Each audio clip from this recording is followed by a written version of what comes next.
but to actually achieve that goal is extraordinary. Sung An did so. The top-ranked student in the class of 2016, Sung will be heading to Harvard University to study mathematics.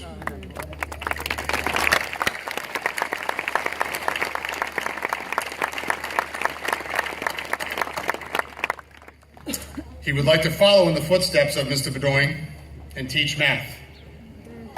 I offered him a job, and he told me he would think about it. True. I met Sung on his first day at CHS. I noticed that he was wearing a tie. It said, "Nice tie." And he said, "Thank you. I like yours too." And then we went about our day. And over the next 4 years, we all watched Sung become a Renaissance man.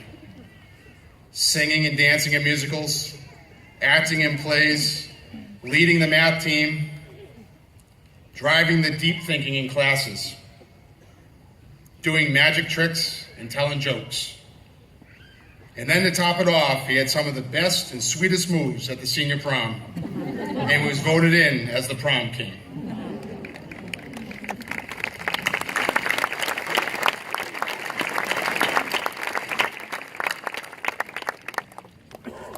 And if that's not enough, he's just a phenomenal person, a phenomenal student with a gracious and compassionate approach to life. Ladies and gentlemen, our valedictorian, Sung An.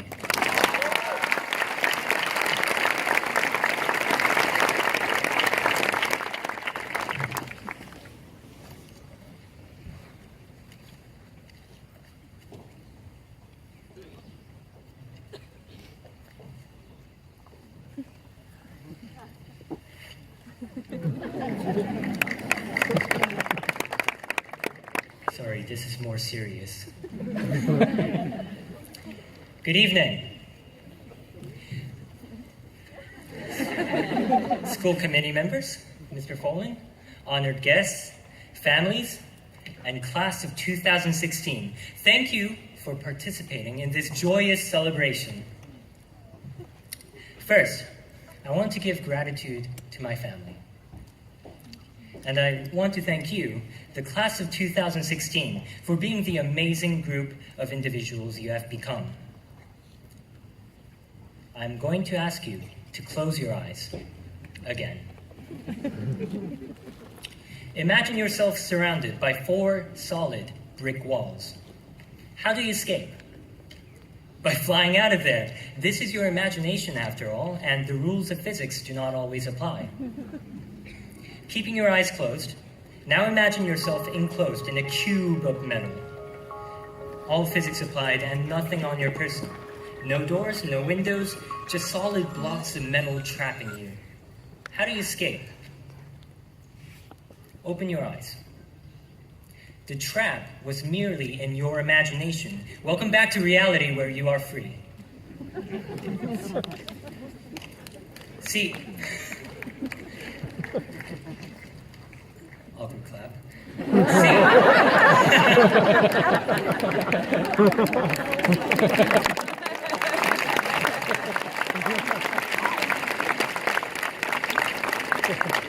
See, sometimes you have to break some common sense or use an unfamiliar tool to solve a problem. But much of the time, if you only open your eyes, you will find that there is always a way.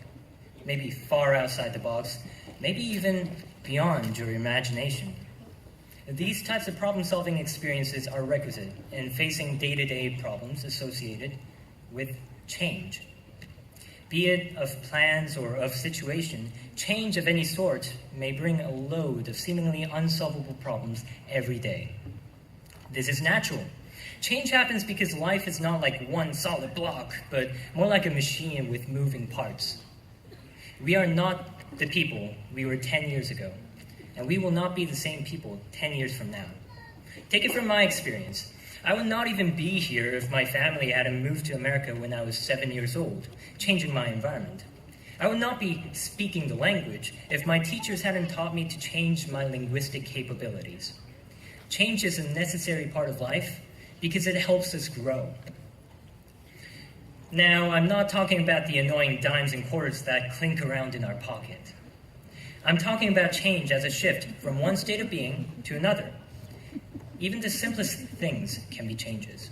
I'm talking about getting out of bed, which is a struggle because it's a change in our environment. I'm not the only one who gets up on a cold morning realizing that I want to be under warm bedsheets for the rest of my life. I'm talking about rethinking our ideas, changing our minds about driving to Boston the moment we encounter the horrible beast we know as traffic.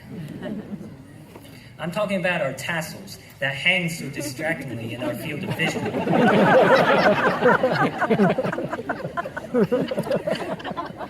Which changed position at the end of the ceremony, signifying that 12 years of schooling, countless teachers, an incredible amount of homework done, the hours we procrastinated, many classrooms, and many classmates all accumulate to this fantastic day where we celebrate change. However, people often don't like change, like saying goodbye to loved ones. But when change happens, high school entrance, school start time, graduation outfit, we have to learn to deal with it. How? One way is internally. By going through different types of change, we build problem-solving strategies, such as logical reasoning, to evaluate the ways we can respond to change correctly, or being calm and collected, to not mess up.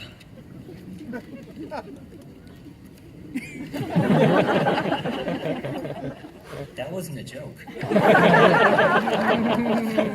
The other way we deal with change is interacting through our community, our comfort zone.